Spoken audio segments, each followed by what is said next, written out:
La drague directe, pure et dure, pas de censure. Bienvenue dans le Coach Drague Podcast. Je suis Comsti de coachdrague.com.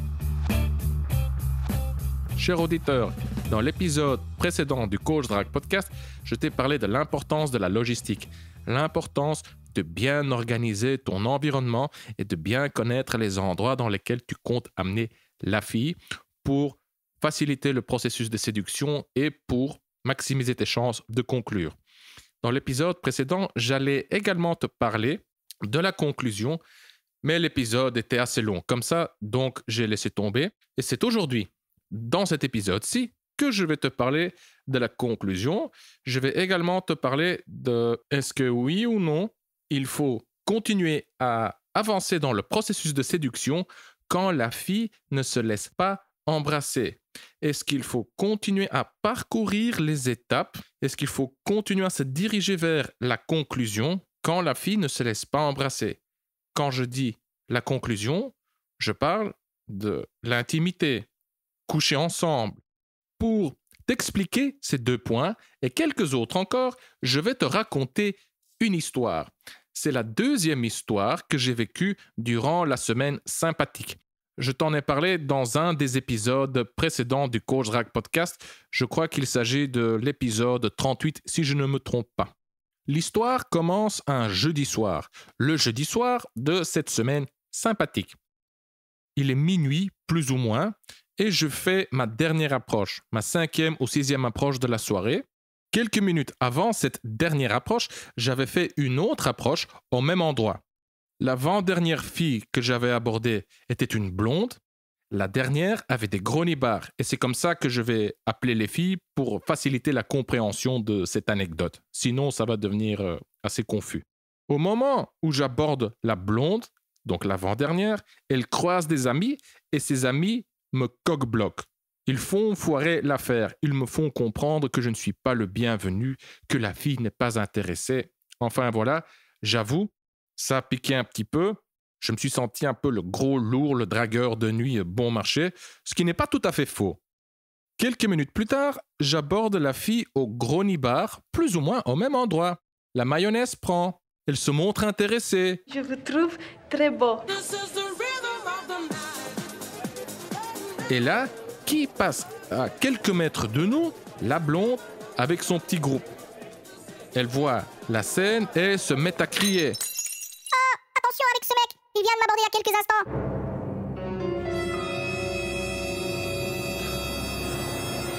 Je me retourne et je lui réponds « J'ai bon goût, n'est-ce pas ?» Non, tu n'as pas bon goût.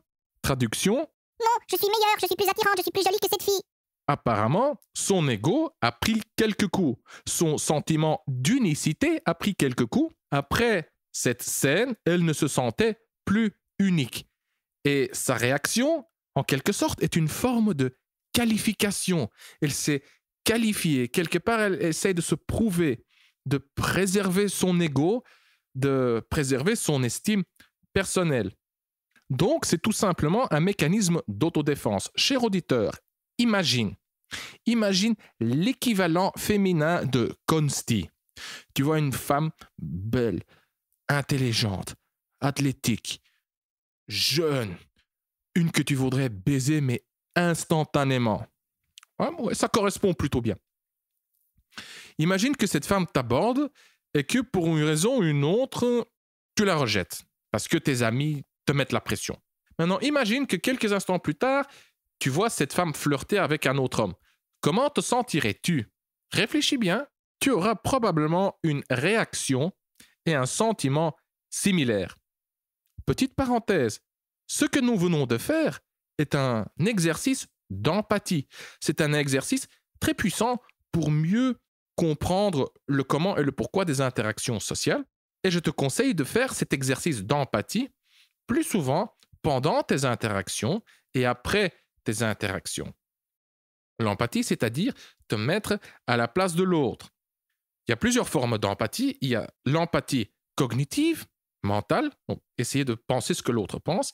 Et il y a aussi l'empathie émotionnelle, c'est essayer de ressentir ce que l'autre ressent. Dernière chose sur l'empathie, car l'empathie, pour finir, n'est pas le sujet de ce podcast. Donc, dernière chose sur l'empathie est que l'empathie réduit automatiquement ton neediness, ton manque et tes sentiments négatifs en général, car en étant empathique, tu diriges ton focus, ta concentration sur l'autre et non pas sur toi-même. En quelque sorte, ton moi, le concept moi, ton ego, pendant que tu es empathique, se dissout. Et il y a un avantage, encore une fois, un autre avantage, c'est que tu comprends mieux le comportement de l'autre et tu comprendras mieux aussi les interactions sociales en général. Bref, l'empathie n'est pas le sujet de ce podcast, donc continuons avec l'histoire. La blonde passe, elle fait sa petite remarque, j'esquive son attaque façon de parler. La fille au gros nibar me regarde bizarrement. Elle avait un gros point d'interrogation au-dessus de sa tête. Je lui réponds de manière inaffectée et légère, genre « Oh t'inquiète, je la connais, elle fait une blague ». C'était suffisant pour la mettre à l'aise, pour la mettre en confiance. Nous discutons encore quelques minutes. Je fais une petite analyse logistique. Oui, concernant la logistique, concernant la maîtrise de l'environnement, concernant la compréhension de l'environnement et de la situation de la fille, je t'invite à écouter l'épisode précédent du Coach Drag Podcast. Je résume, nous discutons encore quelques minutes, je fais l'analyse logistique et je prends son numéro. Le lendemain, on s'envoie quelques messages sur WhatsApp et on fixe le rendez-vous pour samedi soir. Samedi soir, j'arrive au lieu du rendez-vous et la première mauvaise surprise. Elle est moins belle que dans mes souvenirs. Dans mes souvenirs, quand je l'ai abordée, il faisait noir. Maintenant, samedi soir, il fait encore clair. Mais heureusement qu'elle avait de gros nibards. Tu prends une 5 ou une 6, tu lui mets une bonne paire de nibards et tout de suite, ça devient une 8 ou une 9. Cher auditeur, voici 2 autres astuces pour rendre une fille plus jolie. 1. L'obscurité et 2. L'alcool. Donc, tu vas dans un bar avec des lumières tamisées et tu commences à boire. C'est ce que nous avons fait. Maintenant, cher auditeur, j'aimerais te parler de la chose suivante. Est-ce qu'il faut avancer dans le processus de séduction quand la fille ne se laisse pas embrasser? La réponse est « ça dépend ». Ça dépend de ces autres signes non verbaux. Dans le bar, comme j'ai l'habitude de le faire, appliqué ma technique du comptoir.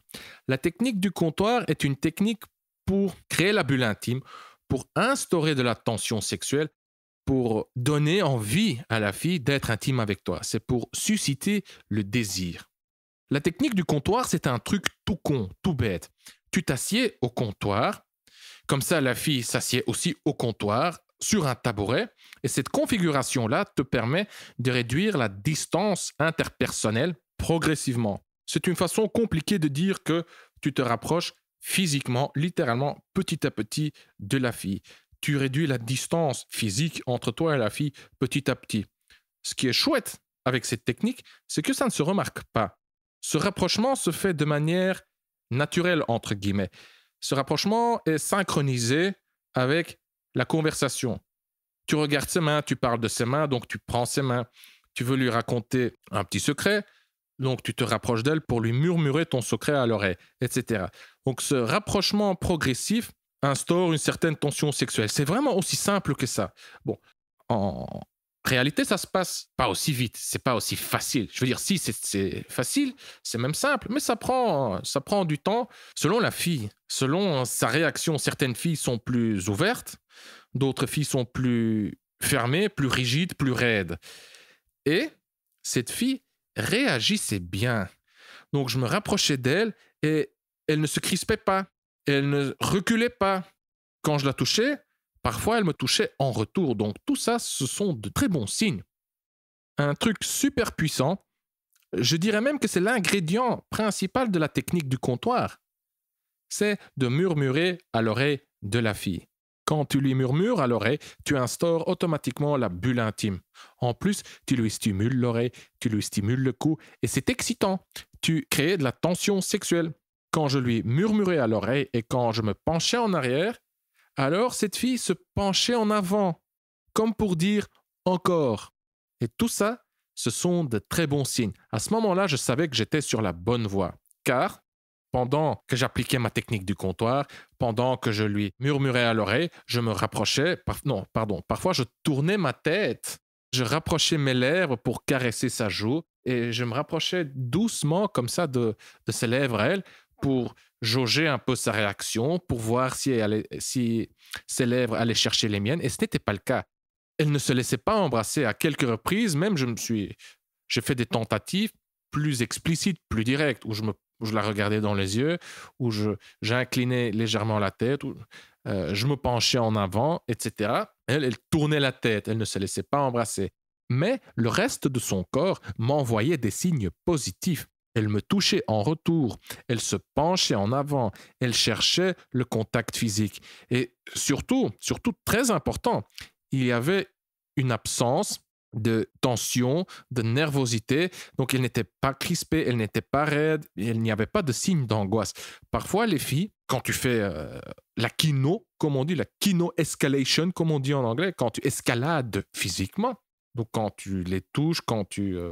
oui, c'est ça, quand tu te rapproches d'elles, quand tu les touches, etc., elles se crispent.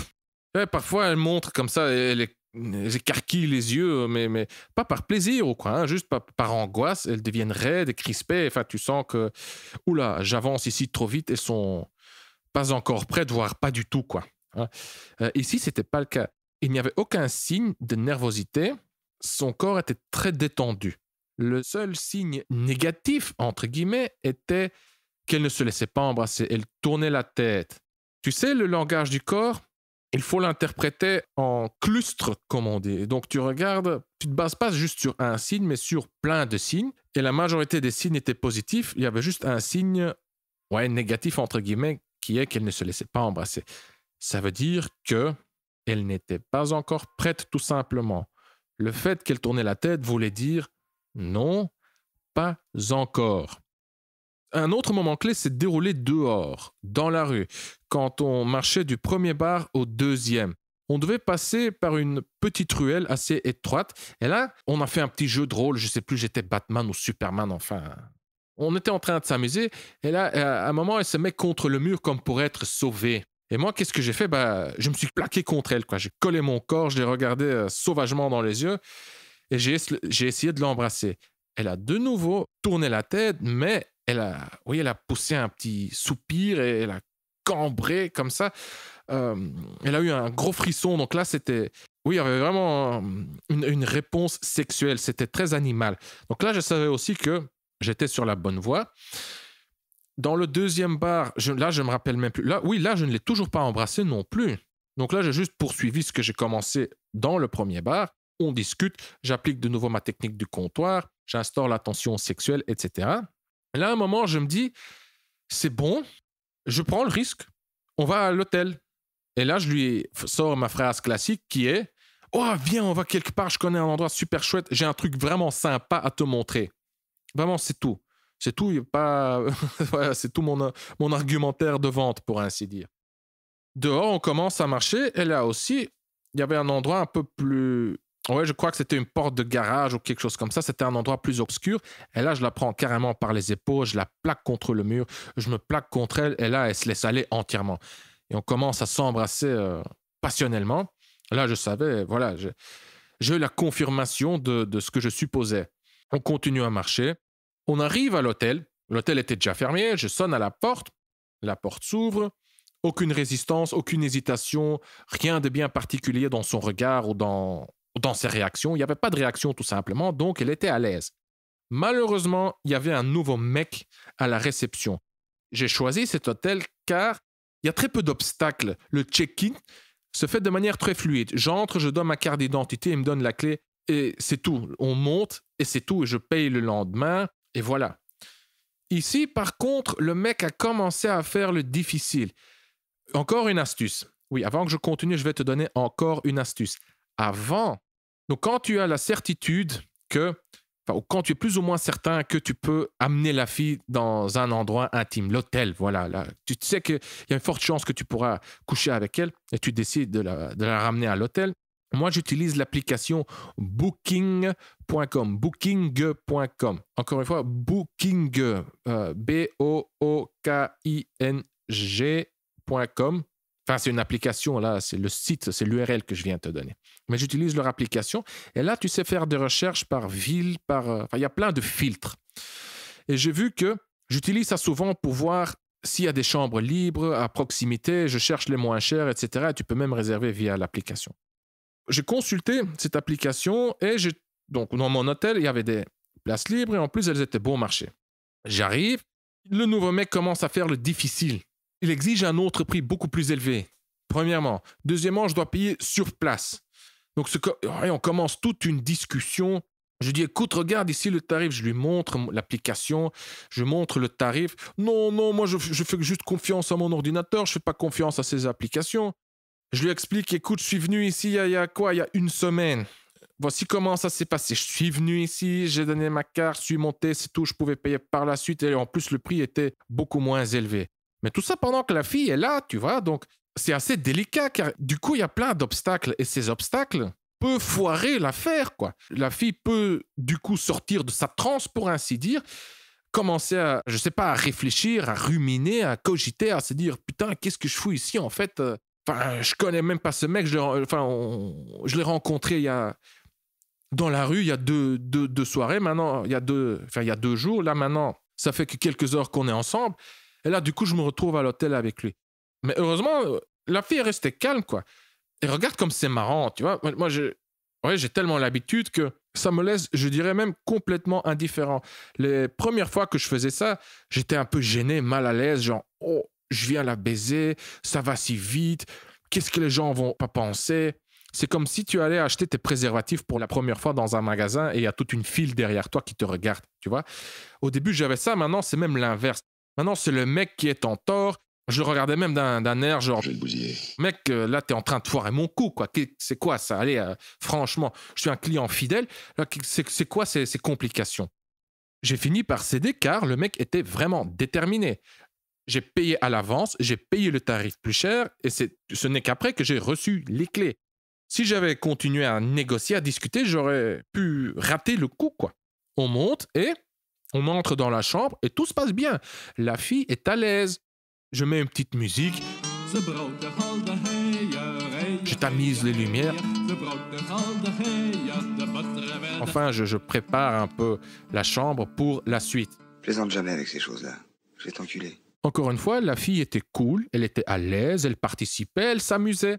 Elle savait très bien ce qui allait se passer. Ce qui est évident, bien entendu, car oui, on était en train de se chauffer et là, on est dans une chambre d'hôtel. Allô, qu'est-ce qui va se passer? C'est clair, bien entendu. Pourquoi est-ce que je te répète ça? Pourquoi est-ce que je te répète que la fille était cool et à l'aise? Car souvent, juste avant l'acte, et surtout quand la séduction se passe de manière si accélérée, c'est que les filles commencent à flipper. Et il y a une raison évolutionniste, mais bon, là, je vais te donner une explication évolutionniste un peu à la con, c'est que coucher avec un mec, c'est très risqué pour une fille. Elle peut tomber enceinte. Et c'est un énorme investissement. Donc, il y a déjà la grossesse de 9 mois, et ensuite, il y a le gosse. Voilà. Tandis que pour un mec, mettre une femme enceinte, ça lui coûte 3 fois rien. C'est juste la partie de jambe en l'air. Il lâche la purée et c'est tout. C'est son investissement à lui. Et ça pourrait expliquer pourquoi les filles ont cette résistance de dernière minute. Le LMR, comme on dit en anglais. Le LMR. Voilà, la résistance de dernière minute. Enfin, bref. Mais elle était OK. Elle était à l'aise.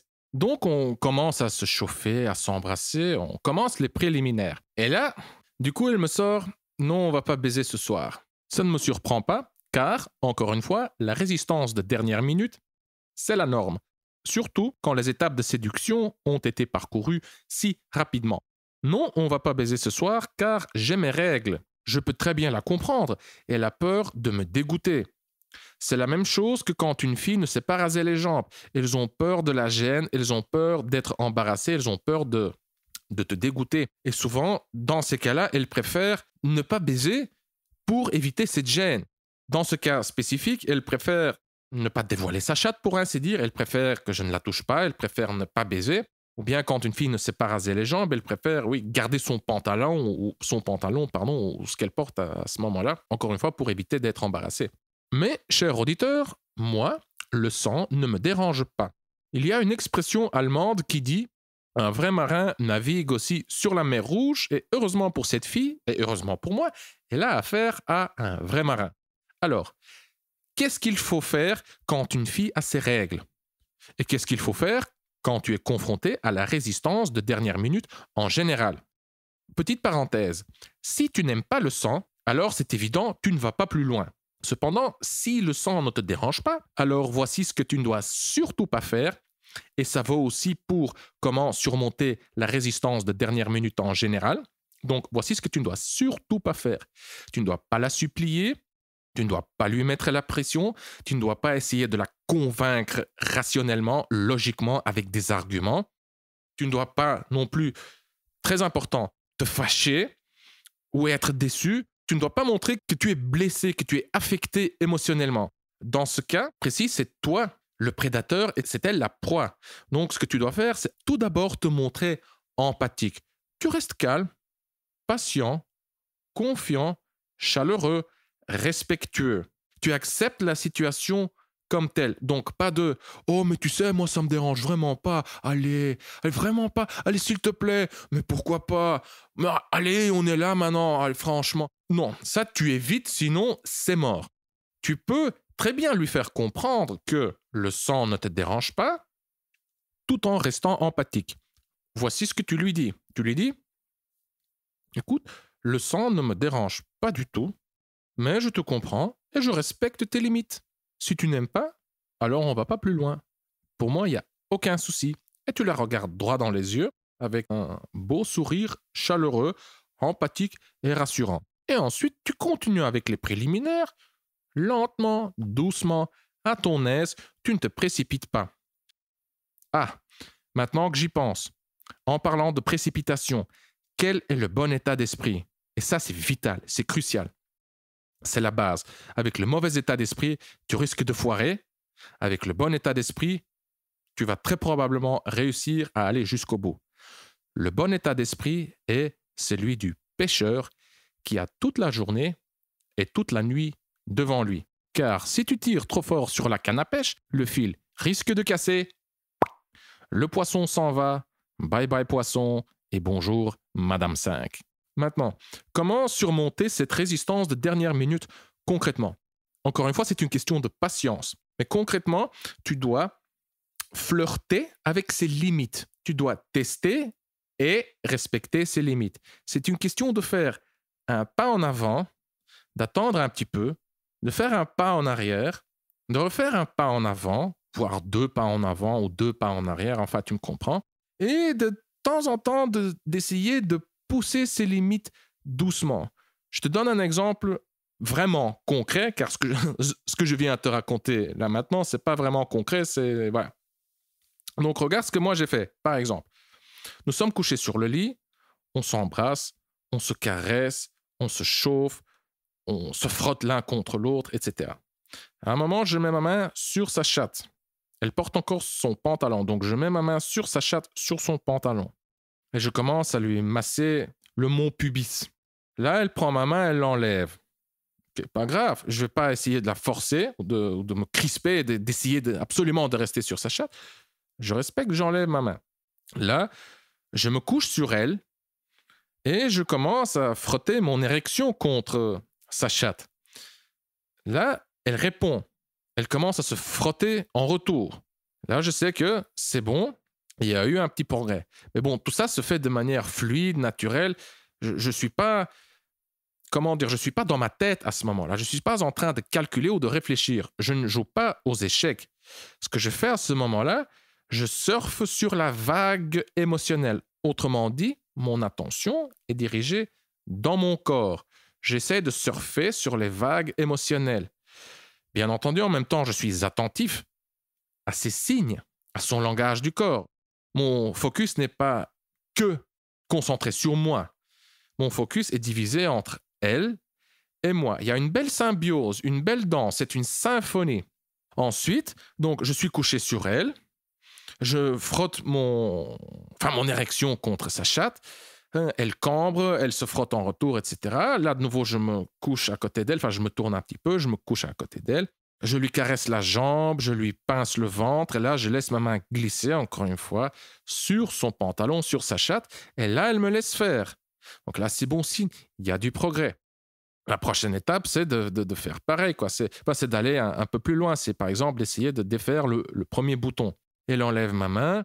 Pas de souci, j'enlève ma main. Je me lève, je lui tends les bras, elle prend mes bras. Enfin, voilà, je la lève, elle. Je la plaque contre le mur, on s'embrasse. Je me colle contre elle, je frotte ma bite en érection contre sa jambe, contre son entrejambe, etc.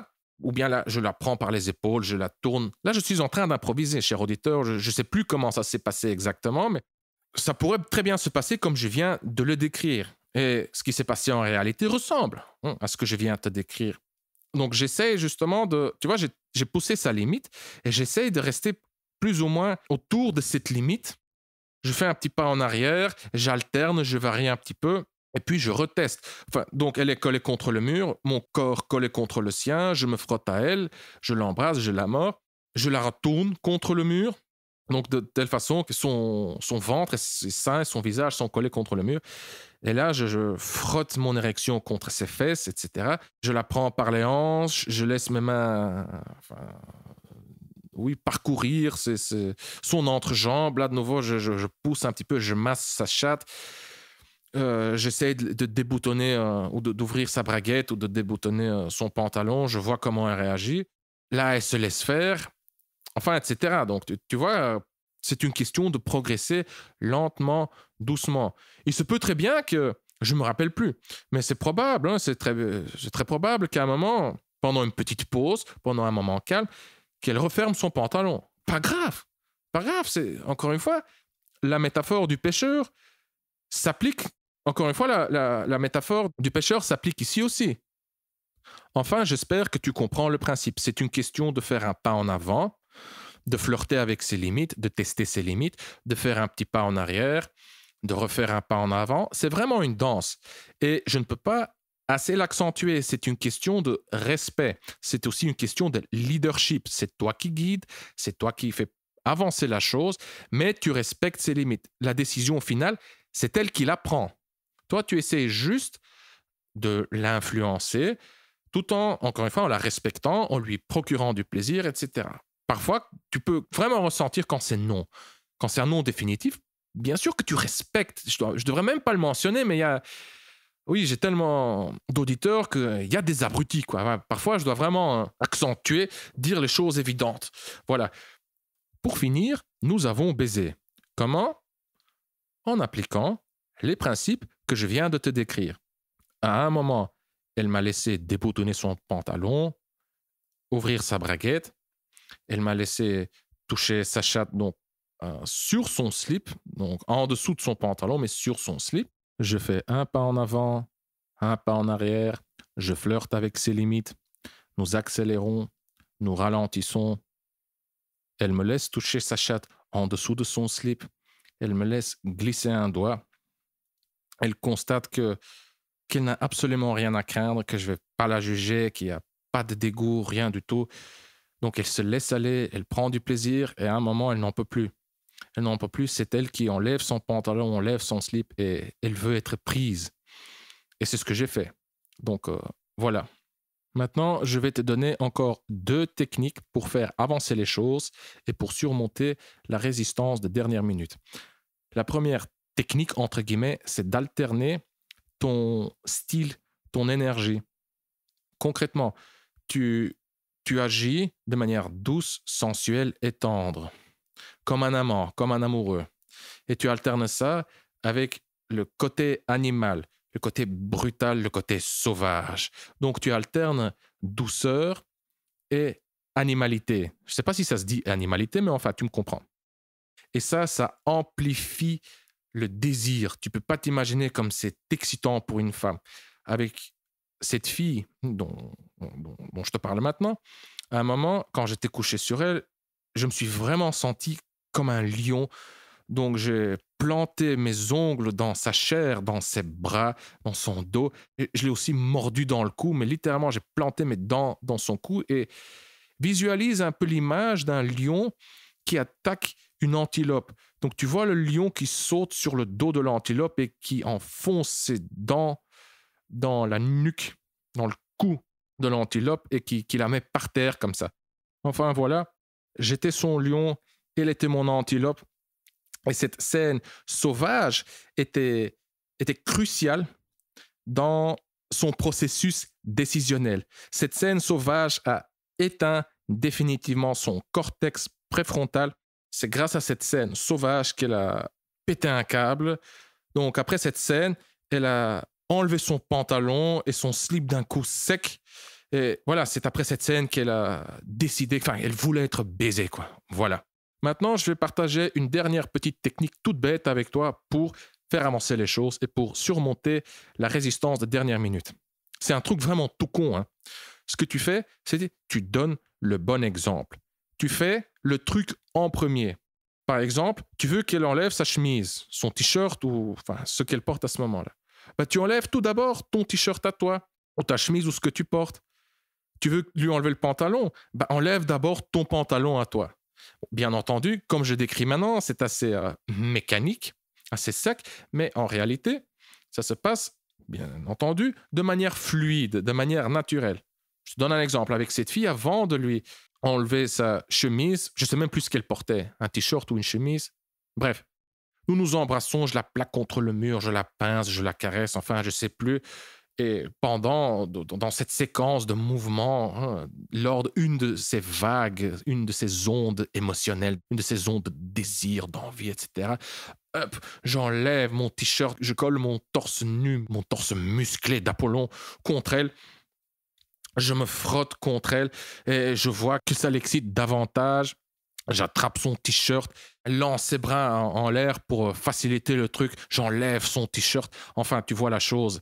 Pareil pour son pantalon. À un moment, donc, quand elle était super chaude, elle a elle-même enlevé son pantalon. Mais moi, à ce moment-là, j'étais déjà entièrement à poil, je pense. Est-ce que j'étais à poil ou est-ce que je portais juste un slip? Je ne me rappelle plus. Ah non, si. Non, regarde. J'étais à poil, entièrement à poil, et je portais déjà un préservatif au cas où. Tu vois? Donc, c'est moi qui donnais le bon exemple. Voilà. Donc, c'est la dernière technique que je voulais partager avec toi pour faire avancer les choses et surmonter la résistance de dernière minute. Cher auditeur, je vois que je suis déjà à 35 ou 36 minutes. Enfin, je ne sais pas. Je suppose qu'après le montage et le nettoyage, ce podcast va durer 30 minutes. Bref, je commence à être fatigué, à perdre le focus. Je voulais te parler d'une dernière chose, c'est de mon atelier coup de pied au cul. Je viens de réouvrir les portes de mon atelier coup de pied au cul.